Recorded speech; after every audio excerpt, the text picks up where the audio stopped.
हर case में witness होगा। तो मैं वही जानना चाह रहा हूँ कि फिर जस्टिस होएगा कैसे अगर सर सिर्फ एक ही एविडेंस के आधार पर केस नहीं चलता। आप जब कोई चार्जशीट पढ़ोगे ना तो list of witnesses, list of documents, दो चीज लिखी होती है। लिस्ट ऑफ डॉक्यूमेंट में क्या क्या डॉक्यूमेंट्स आप दिखाओगे। जैसे रेप हुआ, एक कमरे के अंदर क्या हुआ क्या नहीं हुआ वो तो बात अलग है।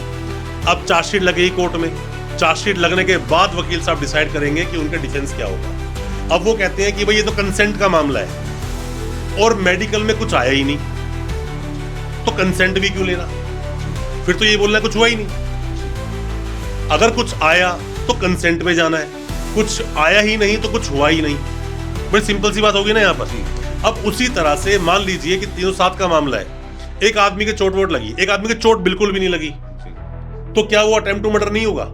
होगा, क्यों? सामने वाले ने अटेम्प्ट किया उसको मारने के लिए, पर वो मरा नहीं, बच गया, चोट भी नहीं लगी, खरोच भी नहीं आई, फिर भी वो अटेम्प्ट टू मर्डर में केस काउंट किया जा सकता है। हर जगह विटनेस हो जरूरी नहीं है। एनडीपीएस जैसे मामलों में इंडिपेंडेंट विटनेस नहीं होते, कई बार वीडियोग्राफी भी नहीं होती, सारे पुलिस वाले होते हैं। और पुलिस वालों की जो विटनेस, जब वो विटनेस बनते हैं, स्टेटमेंट जो होती है वो हमेशा डाउटफुल मानता है कोई भी कोर्ट जी।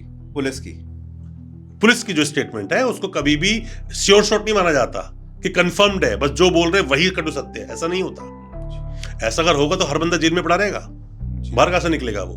तो एक वकील साहब जब कोई डिफेंस तैयार करते हैं, चीटिंग का मामला, मान ली चीटिंग का मामला है, आपसे मैंने चीटिंग करी, मैंने 10-20 लाख रुपए आपसे ऐंठ लिया कि मैं आपको प्लॉट बेचूंगा, पेपर में सब कुछ दिखा दिया, इसमें कोई विटनेस थोड़ी है।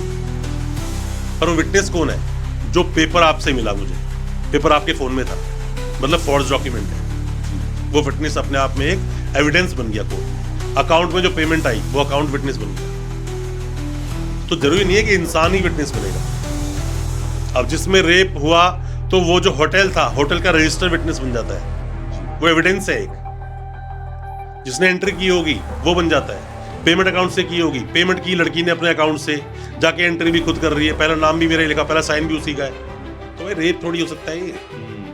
कंसेंट बड़ा क्लियर दिख रहा है। आप जब केस के अंदर डीप में घुसते हो ना सर, तो घुसते घुसते पता चलता है। एक आदमी बोलता है इस बंदे ने मुझे फेंक कर चाकू मारा, बस छू के निकल गया वरना मर जाता। वो अकेला बोलने वाला अपनी स्टेटमेंट दे रहा है, ना कोई विटनेस, ना कोई सीसीटीवी, ना उसके खरोच। तो क्या इसकी बात को मानकर पुलिस सामने वाले उठा के जेल में डाल देगी? नहीं डाल। उसी तरह कोई बंदा बोलता है, आपके इल्जाम आ गया कि भाई बाहर एक बंदा लॉकी नाम का बंदा घूम रहा, तुमने उसको मर्डर करके आए हो। अरे मर्डर करके आया हूं तो कनेक्ट तो करोगे। हो सकता है लास्ट सीन थ्योरी के बेस पे केस हो कि लास्ट टाइम वो आपके साथ ही देखा गया था। सर एविडेंस के बिना अपने देश में कोई केस नहीं चलता, एविडेंसेस का होना जरूरी है। वो एक बात अलग है, बर्डन ऑफ प्रूफ शिफ्ट हो जाए जी। एनडीपीएस में एक्यूज को ही प्रूव करना है मैंने अपराध नहीं किया जी। पॉक्सो में एक्यूज को ही प्रूव करना है मैंने अपराध नहीं किया। पीएमएलए में एक्यूज को ही प्रूव करना है मैंने अपराध नहीं किया। तो ये बातें बहुत जगह फिट हो जाती हैं, पर जरूरी नहीं है उस चीज के लिए कि बस शक मिला उठा लो जेल भेज दो, ऐसा नहीं होता जी। जी। तो सर हम ये देखते हैं कि हमारी कंट्री में ऐसे भी बहुत सारे हेनस क्राइम्स हैं जिनकी सजा बहुत ज्यादा है। तो ऐसे कौन से क्राइम्स हैं जिनकी सजा बहुत ज्यादा है लेकिन फिर भी लोग उसको करते रहते हैं और वो केसेस कम नहीं हो रहे? एनडीपीएस। अच्छा, वो एनडीपीएस ही है? नहीं, और भी बहुत सारे हैं, मैं सिर्फ एनडीपीएस नहीं बोलूंगा, एनडीपीएस उनमें से एक है। और भी ऐसे केसेस बताते हैं? ईओडब्ल्यू में जब केस ज्यादा चीटिंग फॉर्जरी का, ईओडब्ल्यू मतलब इकोनॉमिक ऑफेंसिव विल, जब मामला करोड़ों में चला जाता है तो वो देखो, लोग चीटर्स तो हैं और चीटिंग करते रहेंगे। आप नहीं करोगे, दूसरी जनरेशन आ जाएगी वो कर लेगी, वो जाएगी तीसरी आ जाएगी वो कर लेगी, तो चलता रहेगा। एनडीपीएस चल रहा है, चलता रहेगा, चल रहा है ये तो लगातार, क्योंकि जब तक सप्लाई खत्म नहीं होगी जब तक तो आगे की जो डिमांड है वो चलती रहेगी ना।